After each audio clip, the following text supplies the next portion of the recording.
Hello friends, I am विवेक। इस lecture में हम लोग डिस्कस करेंगे यूरिन के कुछ क्वेश्चंस के बारे में। पिछले लेक्चर में हम लोगों ने यूरिन के फिजिकल और केमिकल एग्जामिनेशन के बेसिक लेक्चर को पढ़ा था।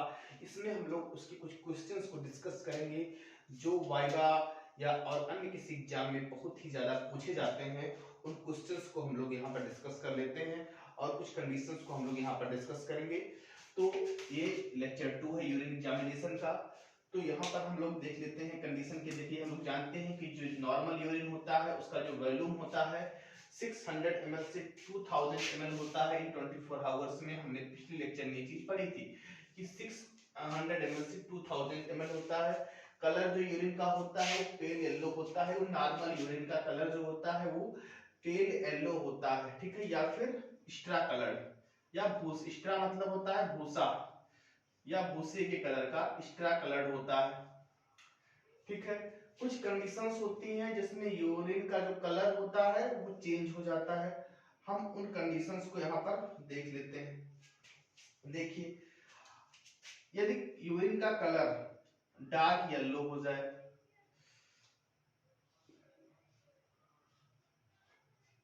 डार्क येलो, तो यूरिन का कलर डार्क येलो जो नॉर्मल कंडीशन होती है वो होता है डिहाइड्रेशन के कारण। यूरिन का जो कलर जो होता है वो डार्क येलो जो होता है उसका कारण होता है डिहाइड्रेशन। डिहाइड्रेशन की वजह से यूरिन का जो कलर होता है वो डार्क येलो हो जाता है। एक होता है यूरिन का कलर ब्राउनिश आए, brown colour urine, brown colour. तो brown colour urine kidney disease में,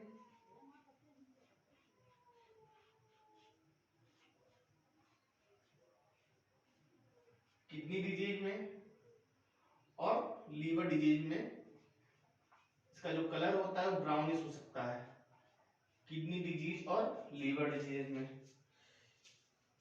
डार्क येलो, ब्राउन कलर, और तीसरा जो कलर हो जाएगा आपका पिंक और रेड, पिंक और रेड कलर यूरिन। पिंक और रेड कलर यूरिन की जो कंडीशन होती है वो हो सकता है किडनी डिजीज में,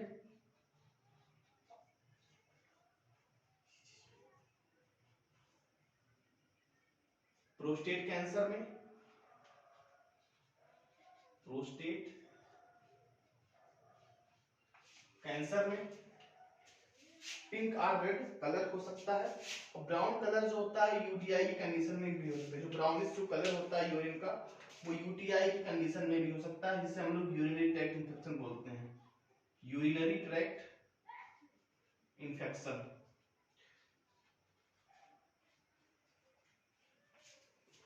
तो यूरिन का जो कलर होता है नॉर्मल वो पेल येलो या स्ट्रा कलर्ड होता है।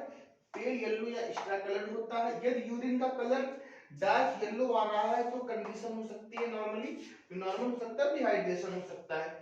यदि कलर जो है ब्राउन कलर आ रहा है तो किडनी डिजीज की कंडीशन हो सकती है, लीवर डिजीज की कंडीशन हो सकती है, या यूरिनरी ट्रैक्ट इन्फेक्शन हो सकता है, यूरिनरी ट्रैक्ट इन्फेक्शन हो सकता है। यदि कलर जो है पिंक और रेड है, पिंक और रेड है तो कंडीशन जो हो सकती है किडनी डिजीज हो सकता है।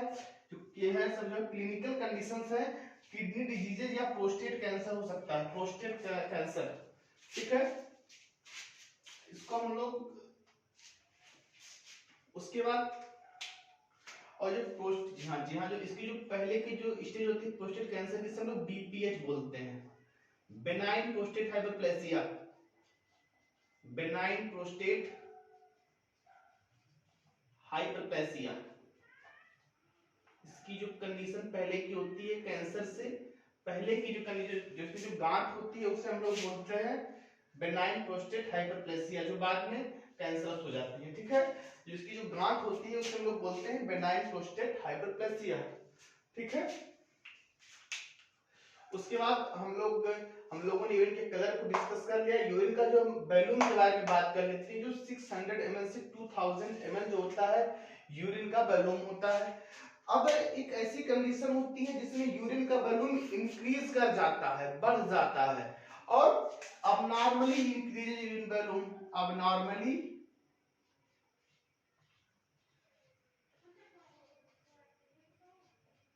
increases urine volume.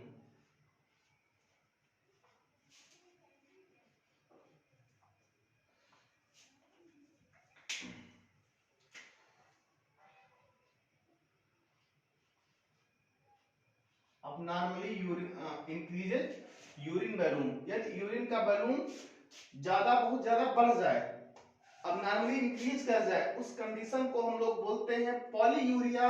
और जो कंडीशन होती है, पहला होता है डायबिटीज मेलाइटस की कंडीशन हो सकती है, किडनी डिजीजेस की कंडीशन हो सकती है। किडनी डिजीजेस में भी यूरिन का वॉल्यूम, यूरिन की मात्रा बढ़ जाती है, मतलब 2000 ml है, उससे बढ़ जाए 2500 ml हो जाए, 3000 ml हो जाए, 3500 ml हो जाए, उस कंडीशन को हम बोलेंगे पॉलीयूरिया।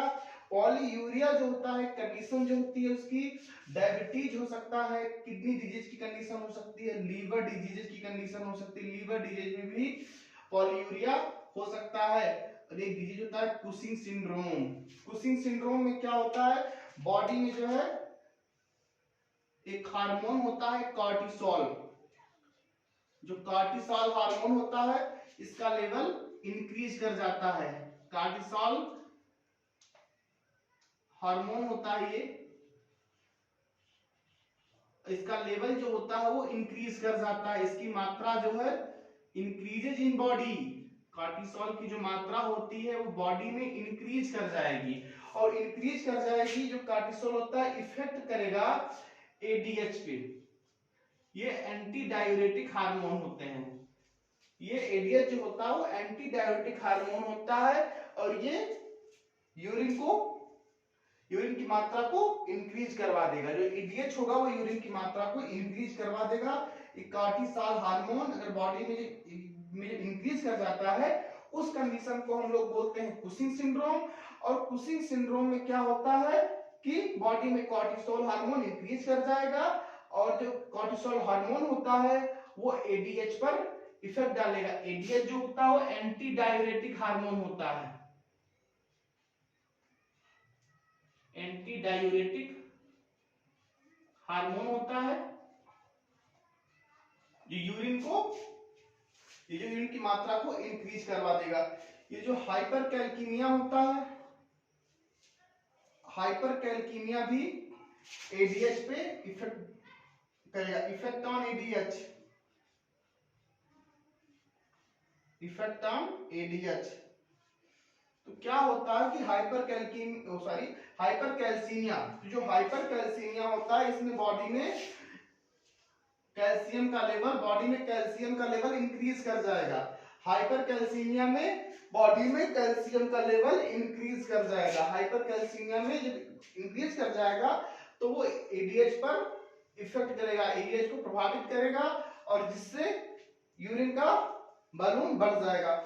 और एक कंडीशन होती है एनेक्साइटी में भी जो है, ये इसमें एक हार्मोन ज्यादा रिलीज होता है बेसोप्रेसिन की वजह से। बेसोप्रेसिन एनेक्साइटी में होता है बेसोप्रेसिन, ठीक है।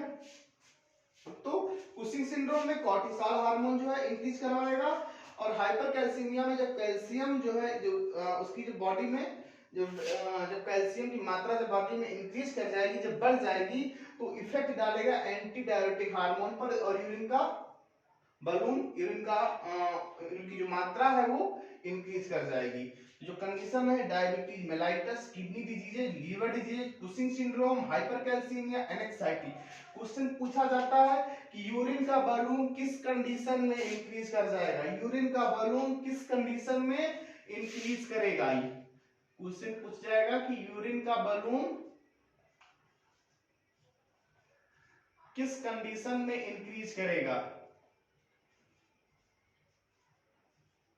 तो कंडीशन होती है diabetes mellitus, kidney disease, liver disease, Cushing syndrome, hypercalcaemia, anxiety, ठीक है। अब बात आता है ओलिगोयूरिया का। ओलिगोयूरिया की जो कंडीशन होती है, मतलब लेस देन 600 ml, यूरिन का जो वॉल्यूम है लेस देन 600 ml, वो 600 ml से कम हो जाए, ठीक है, कम हो जाए, यूरिन का वॉल्यूम कम हो जाए, यूरिन की मात्रा कम हो जाए, उस कंडीशन को हम लोग बोलते हैं ओलिगोयूरिया। ओलिगोयूरिया जो होता है बर्न और सीरियस इंजरीज, बर्न जलने पर या किसी सीरियस इंजरी में, जैसे हैमरेज हो सकता है,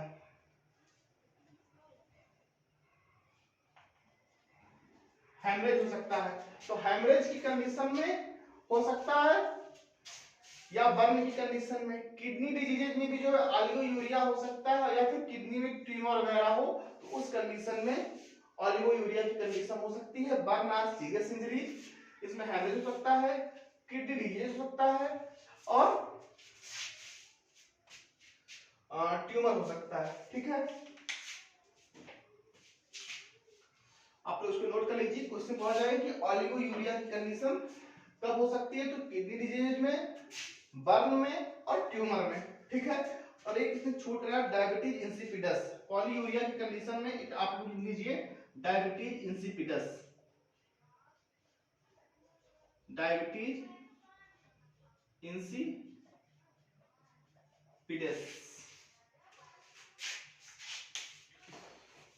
ठीक है, एक कंडीशन छूट रही है,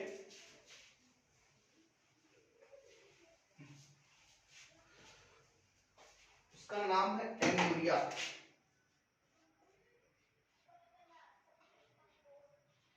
एन्यूरिया में क्या होता है, यूरिन का वॉल्यूम होता है less than 100 ml, less than 100 ml, और कंडीशन क्या हो सकती है,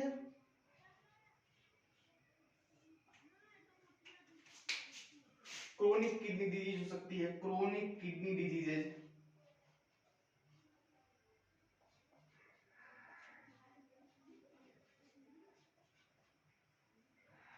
क्रोनिक किडनी डिजीजेज। ठीक है, एन्यूरिया की जो कंडीशन होती है वो लेस देन 100 ml, तो कंडीशन होती है क्रोनिक किडनी डिजीज की। ठीक है, और अगले लेक्चर में हम लोग डिस्कस करेंगे पीएच के बारे में।